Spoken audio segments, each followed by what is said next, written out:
बच्चों, अभी तक मैंने आपको ये एक्सप्लेन नहीं किया है कि ये वोल्टेज सोर्स किस प्रकार से इलेक्ट्रॉन पंप के रूप में बिहेव करेगी, कैसे ये कंडक्टर के अंदर non zero electric field maintain किए रखेगी।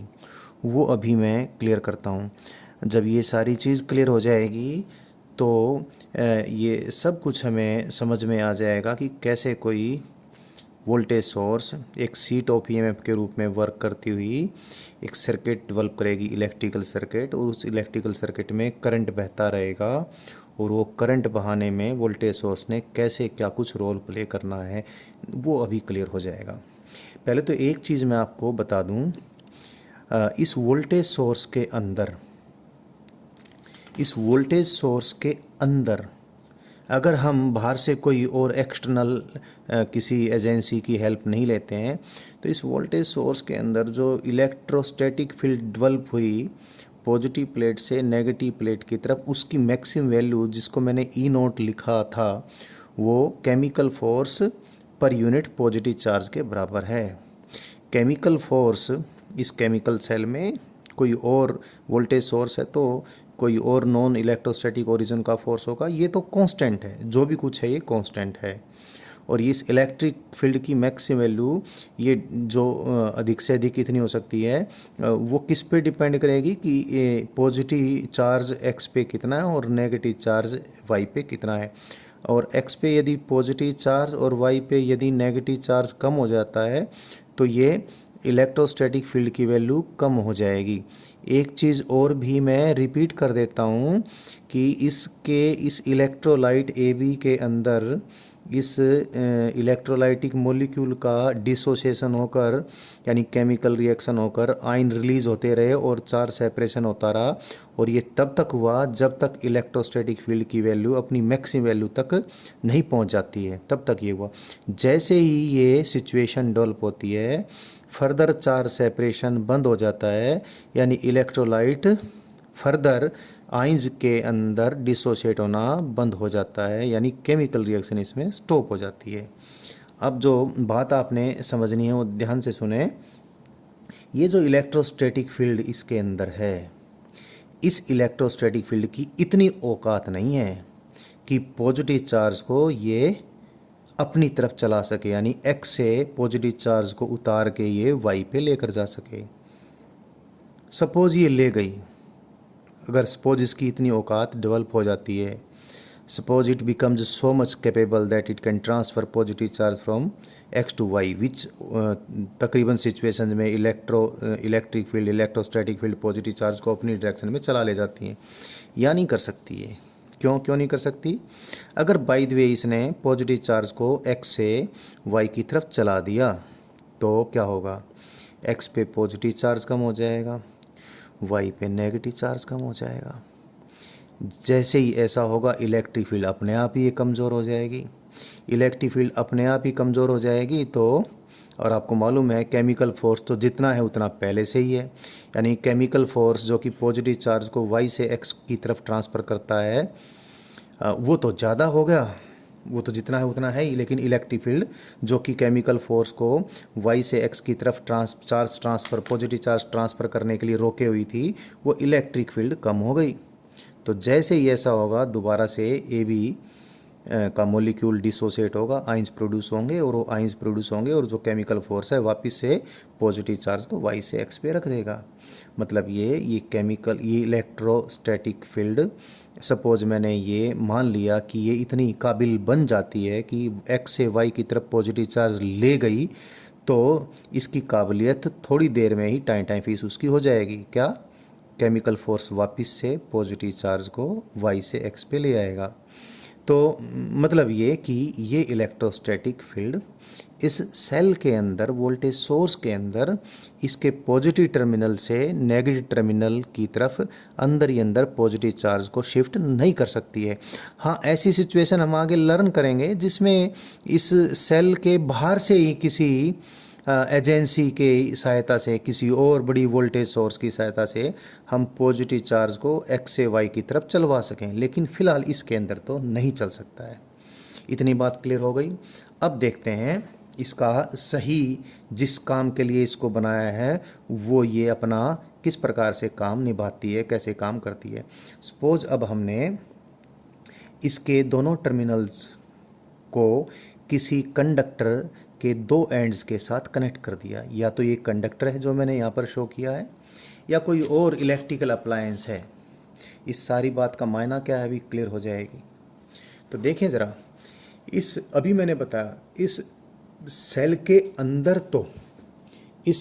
अंदर तो इलेक्ट्रिक फील्ड पॉजिटिव टर्मिनल से नेगेटिव टर्मिनल तक पॉजिटिव चार्ज को इसलिए मूव नहीं करवा पा रही क्योंकि इस सेल के अंदर ये इसका बड़ा भाई यहाँ पर प्रेजेंट है जो कि केमिकल फोर्स है और जो कि निश्चित है, जो किसी भी सूरत में इससे कमज़ोर नहीं पड़ सकता है। तो भाई इसके अंदर तो इलेक्ट्रिक फील्ड पॉजिटिव चार्ज को यहाँ नहीं चला पाएगी इस केमिकल फोर्स की प्रेजेंस के कारण। लेकिन बाहर इस सेल से बाहर, इस वोल्टेज सोर्स से बाहर जो एक कंडक्टर है, इस कंडक्टर के अंदर तो ये केमिकल फोर्स प्रेजेंट नहीं है। इस कंडक्टर को जैसे ही हम इस वोल्टेज सोर्स से कनेक्ट करेंगे, इस कंडक्टर का या जो भी इलेक्ट्रिकल अप्लायंस है उस इलेक्ट्रिकल अप्लायंस का या कंडक्टर का ये एंड तो हायर पोटेंशियल पे होगा, क्योंकि मैंने भी बताया था एक्स का पोटेंशियल वाई से हायर है। तो ये तो हायर पोटेंशियल पे हो गया और ये लोअर पोटेंशियल पे हो गया। तो इस कंडक्टर के अंदर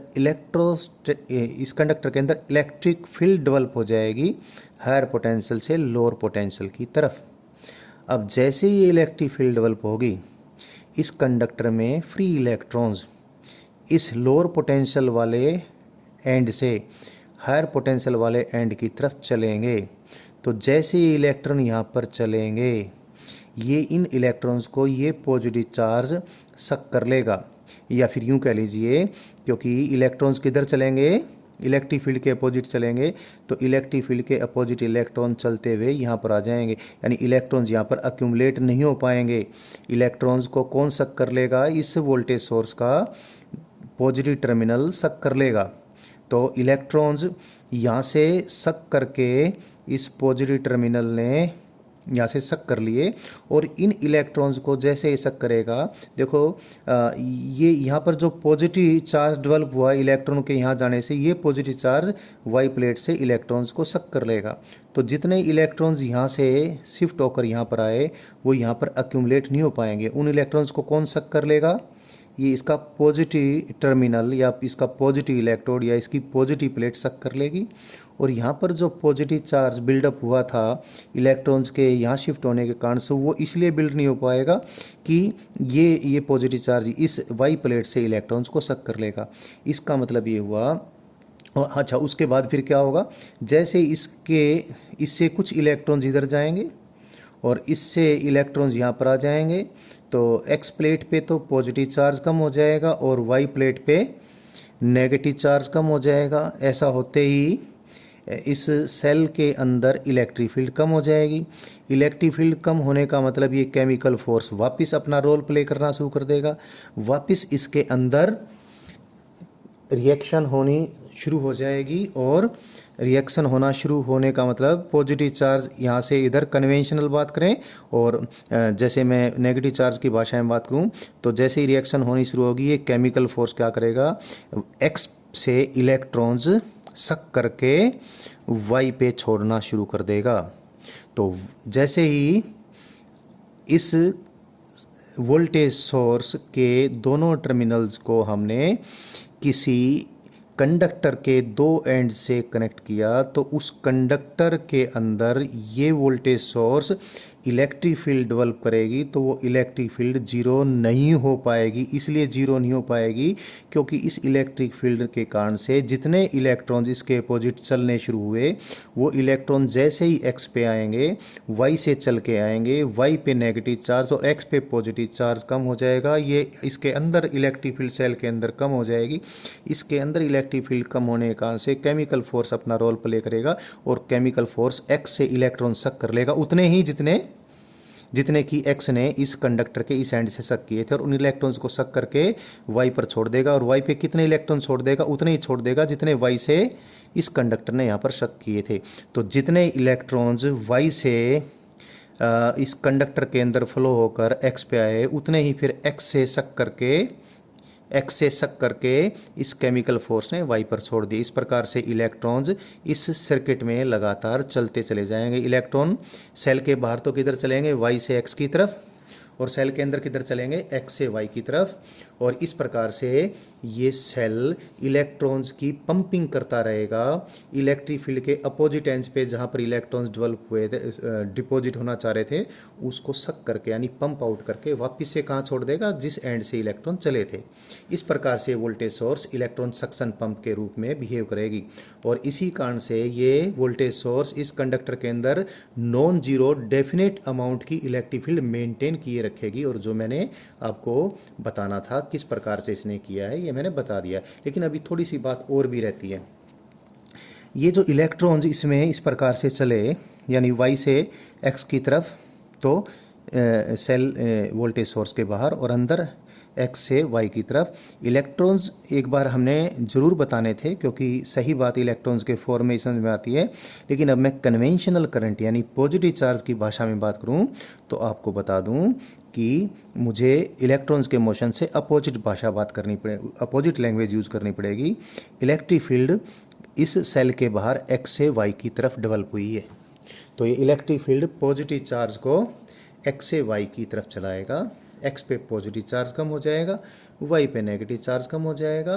तो ये इलेक्ट्रोस्टैटिक फील्ड सेल के अंदर वीक हो जाएगी। केमिकल फोर्स वापस से पॉजिटिव चार्ज वाई से एक्स पे चलाएगा। इस प्रकार से पॉजिटिव चार्ज सेल के बाहर तो सेल के पॉजिटिव टर्मिनल से नेगेटिव टर्मिनल की तरफ जाएगा, यानी सेल के बाहर तो इलेक्ट्रिक करंट की डायरेक्शन होती है जिस डायरेक्शन में कन्वेंशनली पॉजिटिव चार्ज चलता है।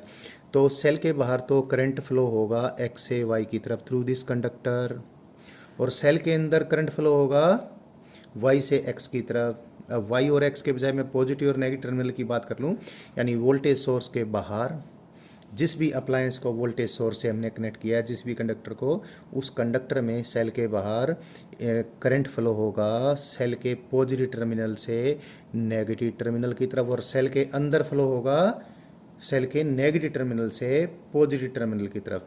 जब पॉजिटिव चार्ज सेल के अंदर नेगेटिव टर्मिनल से पॉजिटिव टर्मिनल की तरफ जाएगा, तो उस पॉजिटिव चार्ज को एनर्जी कौन देगा, एक केमिकल फोर्स एनर्जी देगा, और वो एनर्जी पॉजिटिव चार्ज की पोटेंशियल एनर्जी के रूप में कन्वर्ट होगी। यानी जब पॉजिटिव चार्ज सेल के अंदर वाई से नेगेटिव प्लेट से पॉजिटिव प्लेट की तरफ जाएगा, तो the positive charge will receive energy from this chemical force.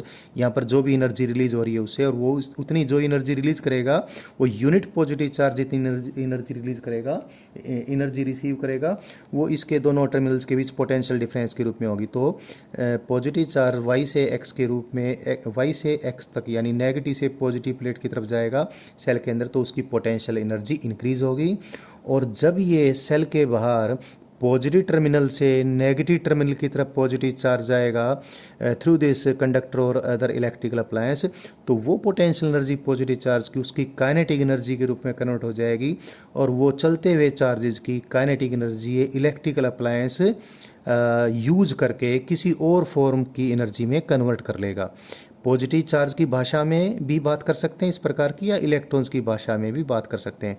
So this is the mechanism of और working of a voltage source और action of a voltage source, कैसे उसके अंदर पोटेंशियल डिफरेंस डेवलप होता है, और कैसे वो इलेक्ट्रॉन सक्शन पंप के रूप में बिहेव करता है, और कैसे इलेक्ट्रिकल सर्किट्स में वो डेफिनेट नॉन जीरो अमाउंट की इलेक्ट्रिक फील्ड मेंटेन किए रखता है, और कैसे अपने अंदर चार्ज की पोटेंशियल एनर्जी बढ़ाता है, और वही पोटेंशियल एनर्जी सेल के बाहर उनकी काइनेटिक चार्जेस की काइनेटिक एनर्जी में कन्वर्ट होकर, और वो चार्जेस की काइनेटिक एनर्जी को इलेक्ट्रिकल अप्लायंस किसी और फॉर्म ऑफ एनर्जी में कन्वर्ट करवा लेता है।